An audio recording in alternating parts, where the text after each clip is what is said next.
here from Rain Country. God is good all the time. And today I'm going to be talking about preparedness more from the mindset of a believer, or for one who approaches a subject with fellow believers, especially those who want to tell you you have a lack of faith if you're preparing for things. So you're just don't trust God enough.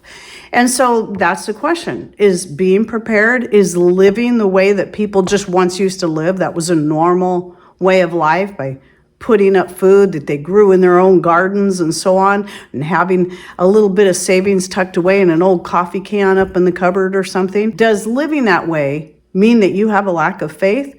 Well, I suppose for some people, maybe it could be. But generally speaking, no. So though, yes, Scripture says we're not supposed to worry about tomorrow, we need to let tomorrow worry about itself. And we know about the lilies of the field and the birds and how the Father looks after all of these things. He cares for all of these things. They don't have to worry. And yes, that is where we should be. We also know scriptures that tell us trust in the Lord with all your heart and lean not on your own understanding. Absolutely. And these are very important. If you're a believer, you have to put your trust in the one true God alone. You cannot put your trust in your things. You cannot put your trust in yourself. You cannot put your trust in other people. And you certainly can't put your trust in the government to take care of you when things go wrong. You just can't do it. And the funny thing is, a lot of times the people that will tell you that you lack faith in God because you do these things, they're the same ones that will put their trust in the government when a disaster happens to take care of them.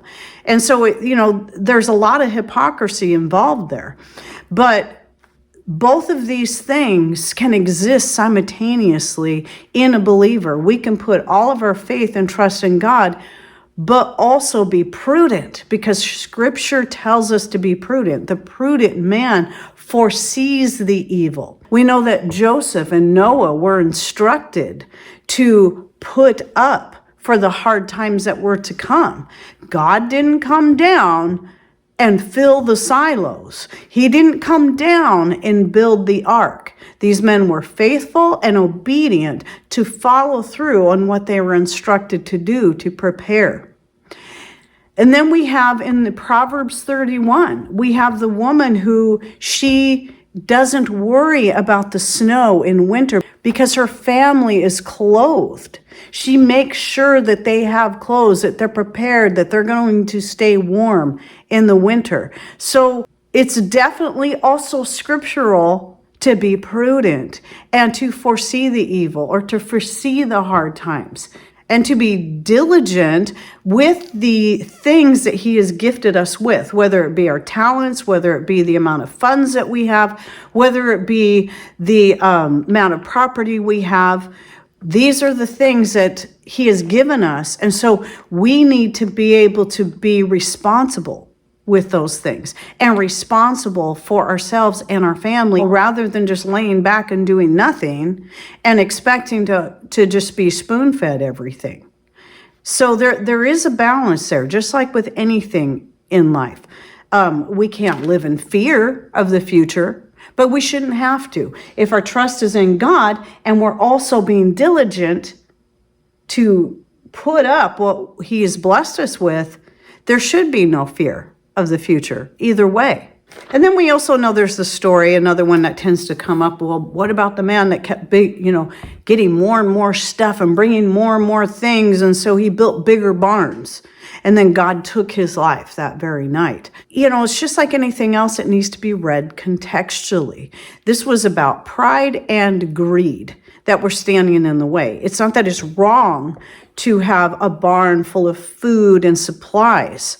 It's about being greedy and prideful about what you have and thinking you're better than others. And again, putting your faith and trust in those things rather than in the one true Father. You got to look at all these things, see everything within the context. When we're looking at Scripture, read it within the full context of the chapter, the full context of the book, the full context of the Bible, from Genesis clear to Revelation. everything falls into place. And when we understand that, we know then how we are to proceed. And it's going, this part, this preparedness walk is going to be a little different for each person. And the Father may call each person in a little bit different way for each one of these things. Do I believe that he wants everybody to have a big old grain silo or to build an ark or to have an underground bunker? Absolutely not. But I do believe that the Father wants us to be diligent and responsible with what he's given us, rather than just blowing it all on going to the restaurant every week and buying coffee stand coffees every day. There's a certain amount of responsibility, but then it also comes to now, especially if you're kind of already been, you're pretty well set in your preparedness. And I mentioned this in one of my more recent live shows that I just recently started doing again, is that we also need to seek his guidance when it comes to then not being greedy and prideful with what we have, but being willing to share our knowledge, our skills, and even our resources with others in need as the Father directs us to. We need to be open to that, because the scripture also tells us that. If he's going to bless us with these things, we are also need to be able to turn around and bless others. But of course, everything, again, needs to be done with wisdom and in a balance and by the leading of the Holy Spirit. You don't want to just go throw everything away unless the Father says, you know what, I want you to give it all away. If that's what he tells you to do, then that's what you do. But also, if you're supposed to be responsible for your own family, your kids, your grandkids, then you also have to consider them, because you are responsible for them as well. And you don't want to be putting their lives in danger either. So everything has to have a certain amount of balance and trust in the Father's leading in everything that we do, in what we put up, in who we take care of, and who we share with, and who we minister to. But remember, you can also help others, just like I've been doing for 8 years just on YouTube alone, by sharing what you've learned. And this is information that people can glean for free. And, and for each person, it's going to be a little bit different. And the more people are sharing this information, the more different things that we can learn that we can apply to our own lives and to our own families, because it's all going to be a little bit unique and different for each person. And that's why all of our stories are important. I had a hard time. I wasn't sure if I wanted to even start a YouTube channel. I did and I didn't, but I was like, do I have anything new to share? There's so many channels out there sharing the same thing. But then I realized we're all a little bit unique. We all have different things that we've learned along the way, or different ways of doing things that somebody else may be able to get some valuable information from that. So remember, there's many different ways that you can help others, especially if you're low on funds and you can't afford to financially give. You can still give of your time and your teaching. So just remember all this stuff. I just wanted to put this out there real quick. Being prepared, or again, living the old-fashioned lifestyle, does not mean you have a lack of faith. While again, there might be some people that have a lack of faith in God, of course, and they're going to put their trust in the wrong place. We have to make sure we're not doing that. But it also, we need to be able to show other people that living a more preparedness mindset does not mean that we've given up on God to take care of us and to see us through our difficult times, because we can also attest to the times that we definitely couldn't have got there on our own power, no matter how prepared we are. Because that's the other thing we have to realize, is that at any time, the Father can take it all away. If he decides that we're putting too much of our faith in what we have, he can just take it all away. And that might be to teach us a lesson of where our faith truly needs to be and to redirect our attentions.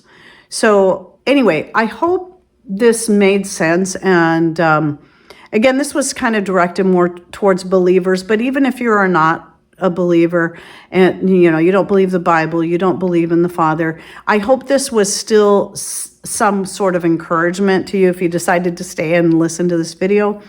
But I do hope this helps other those believers that constantly get this question have a way to answer those who want to make these accusations, but make sure it's done in love so that they can see, you're just wanting to help them get to where you're at as well. And to be better prepared while still putting our first and foremost trust in the Father.